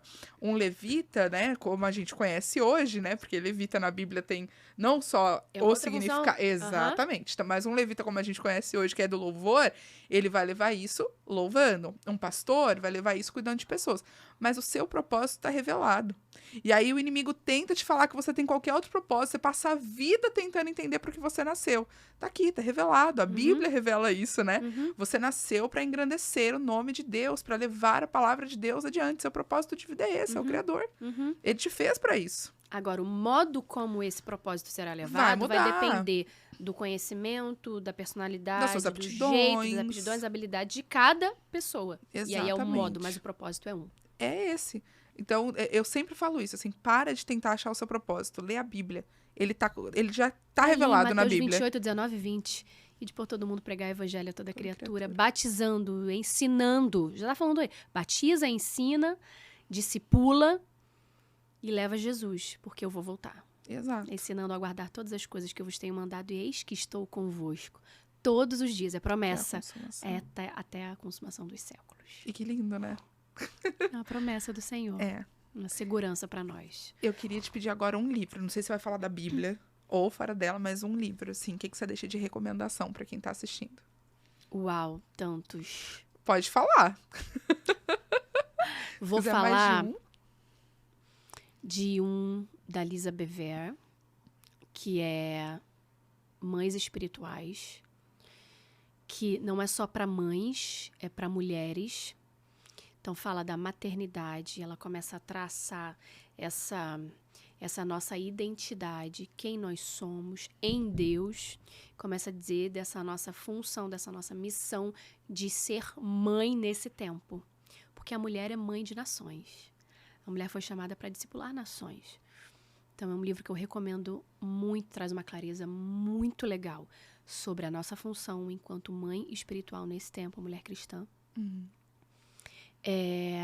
Tem um que a gente vai começar a ler agora, do Luciano Subirá, tá? Que é Impacto da Santidade. Como a gente vai ter a conferência no final de setembro, que é Caráter e Honra, toda a equipe, a gente tem algumas palavras que a gente vai fazer devocionais, são alimentos para o próprio time, então se transborda, né? Primeiro se vive, se transforma, e aí depois se transborda daquilo que já foi transformado no interior. Então, o Impacto da Santidade do Luciano Subirá, ele traz uma clareza muito grande acerca dos pecados públicos. A gente conversou sobre isso um pouquinho antes. Dos ocultos. Os pecados públicos, os pecados ocultos, os pecados de pensamento, as coisas que a gente que a gente colocou dentro da nossa rotina, da nossa agenda, que a gente nem entende mais que é pecado. Então, ele passa realmente um pente fino em todas as nossas ações e pensamentos enquanto cristãos para promover o reino de Deus nessa terra. Então, eu indico muito, muito. E tem outros, assim, eu gosto muito da Lisa Bever, então, O Despertar da Leoa, ela traz um olhar muito legal sobre esse novo posicionamento da mulher, a mulher forte, a mulher que é chamada para esse tempo. Quem sabe se não foi para esse tempo que você foi chamada, né? Esther ouviu isso. Então, é um livro muito legal dela. E tem outros, assim, que livros para mulheres, tem muitos livros devocionais, que eu gosto muito de livro devocional, porque eu tenho uma coisa, né? Eu leio páginas, leio capítulos, depois volto nele. No primeiro capítulo, aí leio de novo, aí rumino e tudo. Depois eu pulo pro último, depois eu volto pro meio. Um jeito diferente, uma leitura só sua. Diferente. Então, assim, tem livros que nos edificam. O importante é a gente entender que boas leituras nos edificam, nos abençoam, mas a leitura, assim, principal precisa ser a leitura da Bíblia. E nenhum livro vai substituir a leitura da nossa Bíblia, né? Eu tô lendo atualmente eu tô lendo o Sermão da Montanha, relendo cada palavra de Jesus quando ele fala das bem-aventuranças, quando ele fala da volta de Jesus, quando ele fala das condutas, as posturas. Então, a gente rever isso, e a palavra do Senhor é viva e eficaz, né? Trata de forma diferente. Trata e ela se renova, e cada vez que você lê, você tem um entendimento diferente acerca da nova realidade que você está vivendo no momento que você está lendo, que não era quando você leu, não era igual quando você leu anteriormente. Então, a palavra se renova. O importante é ler a Bíblia, a palavra, e se disciplinar quanto a isso.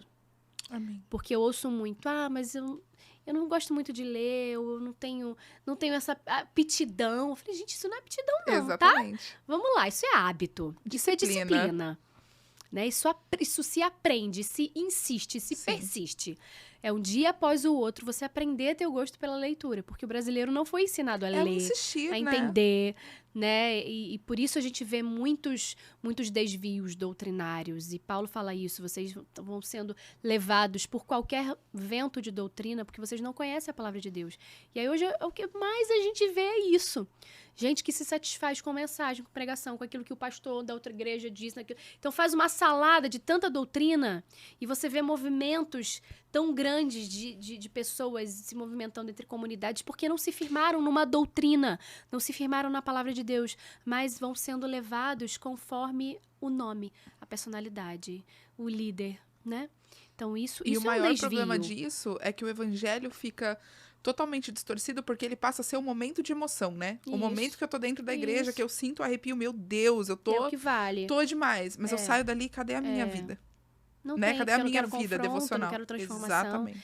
né? Então, e aí você tem um evangelho que não produz transformação social. Que não é o evangelho. Não é o evangelho. Aí você vê que o divórcio não diminui, o índice de violência não diminui. Por quê? Você vive um evangelho, nós vivemos hoje num tempo que o evangelho não produz transformação social, mas o verdadeiro evangelho produz transformação, começando na sociedade.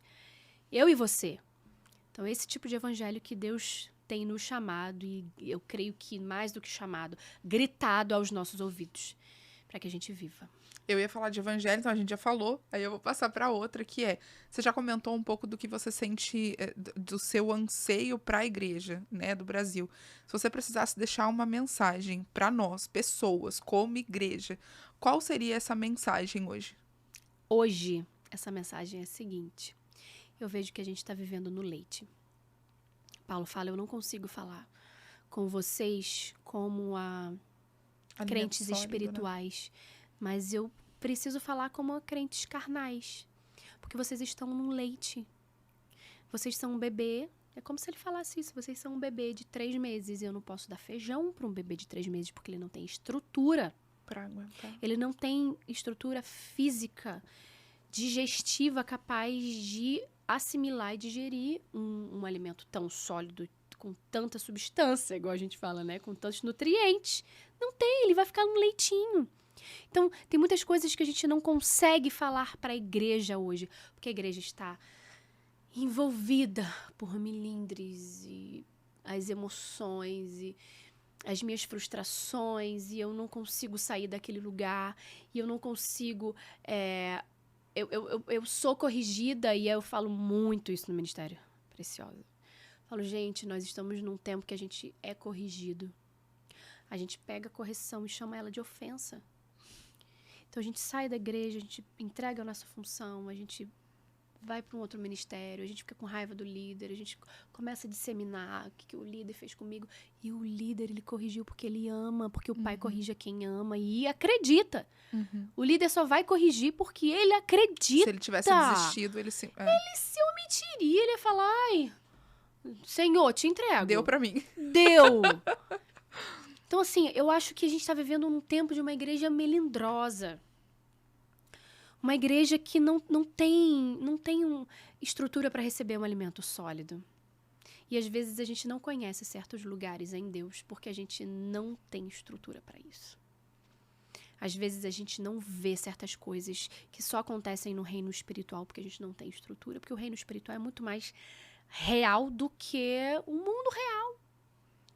Então, sim, é hora da gente ser mais maduro, deixar a meninice de lado, deixar o milindre de lado e começar a ter um outro olhar, uma outra postura. Jesus não vem buscar uma menina, Jesus não vem buscar uma criança. Ele vem buscar uma mulher madura, que é o que ele cresça enfeitada. E eu diminua, né? Quando eu coloco o meu eu na frente de Deus, eu quero algo que me satisfaça. Eu quero a bênção, eu quero passar de mão na cabeça, eu quero algo pra mim. Mas quando eu peço para que, por exemplo, tem louvores que a gente canta hoje em dia que é o Deixa Queimar. Quando você canta isso, você tá sendo sacrifício no altar. Sim. Se você não se abandonar, não tem que ele cresça e eu diminua. E você não vai viver o evangelho. A primeira coisa que o Espírito Santo vem fazer quando ele queima, a gente pede para você, fogo do Espírito. Gente, o que o fogo faz? O fogo lapida, o fogo queima. Queima a iniquidade, queima o pecado, então vem doer. Então quando você vê, veio o fogo do Espírito, não é para dom, não é para manifestação sobrenatural, não é para milagre. Que é você o que pede para confronto. Então, às vezes, você nem sabe o que você tá pedindo. Aí depois Deus te confronta, você fala, o que aconteceu? Você pediu. Você precisou, você gerou o fogo de Deus dentro de você. Então, sim, o fogo vem para queimar a iniquidade, vem para queimar o pecado. E para lapidar, como você começou falando. Exatamente. Nós somos todos diamantes brutos, né? Com o Senhor, nós precisamos ser lapidados. Na verdade, o ouro, né? O fogo vem para lapidar e para transformar numa pedra refinada, brilhosa e apresentável, agradável ao Senhor. Mari, a última. O que é a oração que hoje arde no coração da Mari? Algo que você realmente tem apresentado diante de Deus. Aí eu não sei se é pessoal, se é para a igreja, mas o que é a oração que a Mari sempre faz? Então, hoje a oração que eu tenho feito é para que eu use o lugar onde eu estou, a função que eu estou, para cumprir aquilo que Deus determinou. Porque, vou explicar, às vezes eu tenho, às vezes não, eu tenho um senso de justiça muito grande, né? Eu sou uma pessoa tranquila, mas o meu senso de justiça grita. Então, às vezes, eu me questiono e me pergunto se eu tô nesse lugar, se eu tô cumprindo aquilo que o Senhor determinou para mim, enquanto mulher nesse lugar. Sendo líder onde estou, sendo mãe, sendo filha, sendo esposa, porque eu tenho muito temor e muito medo, realmente, de eu não estar sendo... de eu não estar abrindo as portas para o Espírito Santo e fazendo tudo do meu jeito, sabe? Às vezes a gente faz as coisas do nosso jeito e aí depois Deus fala assim, olha, eu te dei isso, eu te dei aquilo, eu te dei influência. O que você está fazendo com a influência que eu te dei? Então eu tenho muito temor no meu coração que a influência que Deus me dá hoje, a influência que Deus dá para toda mulher, o grau de influência que ela tem, ela precisa cumprir aquilo que Deus determinou, porque será cobrado das suas mãos. Deus, quando dá influência, ele dá responsabilidade junto. A influência nunca virá sozinha. A influência não vem para status, não vem para um prazer, não vem para realizar a sua vontade. Algo público, seguidor, enfim. A influência vem para um propósito ser cumprido. Então, eu me visto assim de muito temor. E nos últimos meses, eu me perguntei muito, sabe, qual era o meu papel diante de tantas coisas que estavam acontecendo. Tantas pessoas negociando valores, princípios cristãos e abandonando Jesus. Tantos decepcionados com a igreja também. Sabe, tantas pessoas vivendo essa falta de posicionamento. Então, tantas disfunções, tantas coisas. E qual é o meu papel diante disso? Onde eu preciso atuar para que isso não volte a ocorrer? É um senso de responsabilidade muito grande. Essa é uma oração que tem se repetido dia após dia. Qual é o meu papel? Eu estou cumprindo o meu papel, eu estou cumprindo o meu papel. Enquanto influenciadora, enquanto líder, enquanto mãe, enquanto esposa, enquanto pastora, qual é o meu papel? Eu estou cumprindo, Senhor, porque depois Ele vai me cobrar isso. É uma missão que Ele me deu. E eu sou apaixonada pela minha missão, mas eu tenho muito temor. Porque eu não quero ser uma daquelas que Deus vai olhar e vai falar assim, eu não conheço você. Mas Deus, eu fiz milagres em seu nome, eu expulsei demônios em seu nome, eu libertei. Eu não conheço você. Se afasta de mim, porque eu não conheço você. Mas eu quero fazer parte do grupo daqueles que vão ouvir de Deus. Vem para a alegria do meu Senhor. Vem que você é bem-vinda nesse lugar. Amém. E que oração que ensina, né, Mari? Acho que é de fato para mim, para quem tá assistindo também, pensar exatamente isso, né? A gente não está onde a gente está, a gente não casou com quem a gente casou, a gente não influencia no sentido de rede de conexão quem tá perto da gente à toa. Tudo existe um propósito, nada é ao acaso. Eu acho que de fato é uma mensagem para ficar, para que todo mundo também que esteja aqui assistindo hoje, no seu secreto, vai e fale, Senhor, o que o Senhor me plantou ali? O que o Senhor espera de mim naquele lugar? Acho que é uma oração, que é uma reflexão que ensina também. Deus quem não tá é um assistindo. Deus aleatório. Ele nunca será aleatório nas suas movimentações. Ele sempre será intencional. Propósito, é isso. Mari, a gente precisa terminar.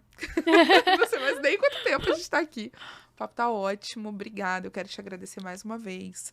Pedir para você deixar os seus contatos, tanto a Mari quanto o Ministério Preciosa. Fala de horário de culto, tudo que você quiser. Aí eu vou pedir para olhar para aquela câmera e falar tudo para as pessoas também seguirem, se interagirem mais com o Ministério Preciosa, enfim. Eu que agradeço, assim. Foi um prazer enorme estar aqui com você. Conversar sobre as coisas de Deus. A gente ama falar das coisas de Deus, né? Então, se deixar, a gente fica mesmo. Então, eu quero falar primeiro da conferência. Por favor. A conferência vai acontecer no último final de semana de setembro. Então, sexta, sábado e domingo, 22, 23 e 24 de setembro. Conferência Caráter e Honra. Eu vou dar o meu Instagram, que no meu Instagram tem um link da bio. É só você entrar e você pode fazer a sua inscrição por lá. Mari Rios Oficial. Instagram Mari Rios Oficial. Então, lá tem os horários também, todas as movimentações que a gente tem feito, tudo aquilo que Deus tem falado, sabe, para esse tempo. As reuniões do Preciosa acontecem todo último sábado do mês, às 9 da manhã. Então, lá na Igreja Batista Atitude, Pontões. Então, tem o endereço lá também, você pode ir lá. E eu tenho certeza que, assim, a mesma, se você é mulher, tô falando com você é mulher agora, a mesma você não vai sair daquele lugar. E a gente deve fazer agora outras atividades fora os últimos cultos, né? Os últimos sábados mensais, tá? Então, a gente vai fazer bate-papo com profissionais. Que legal. Com uma sexóloga para falar sobre a vida conjugal no casamento, sobre a vida emocional. A gente vai trazer uma mulher empreendedora para trazer esse conceito de empreendedorismo com propósito. Então, várias reuniões, fora esses dias, numa segunda, num sábado à tarde, para a gente tentar abraçar essas mulheres e... O universo, né? E ferramentá-las para esse novo tempo. Porque para um novo tempo, a gente tem visto que Deus está sacudindo a humanidade para dizer, olha, vocês estão vivendo um novo tempo. Então, para um novo tempo, uma nova igreja. Então, se você ainda não se vestiu de uma nova igreja, você que é mulher, o Ministério Preciosa quer te ajudar nisso também. Para você se vestir também realmente nessa nova igreja de santidade, de pureza e cumprir o seu propósito aqui nessa terra. Amém. Gente, eu quero agradecer você que assistiu até o final, mais esse GCcast, e te convidar para ser mais um do que faz esse papel da grande comissão. A sua área de influência, a habilidade que você tem é como Deus quer te usar. A gente falou aqui sobre propósito. O seu propósito está revelado na palavra. Você foi feito para levar a palavra de Deus, para engrandecer o nome de Deus. E como você vai fazer isso é o que muda. Não espere mais tempo. Como a Mari trouxe, Jesus está às portas. Não espere que o amanhã chegue, que você se aperfeiçoe ainda mais. Pratique hoje o chamado que todos nós temos para a grande comissão. Leve o evangelho aí onde você está, na sua área de influência, seja agente do céu para apresentar Jesus Cristo como o único e suficiente Salvador a todos aqueles que te rodeiam, seja com palavras, mas principalmente com o seu testemunho. Pratique a grande comissão. Que Deus te abençoe.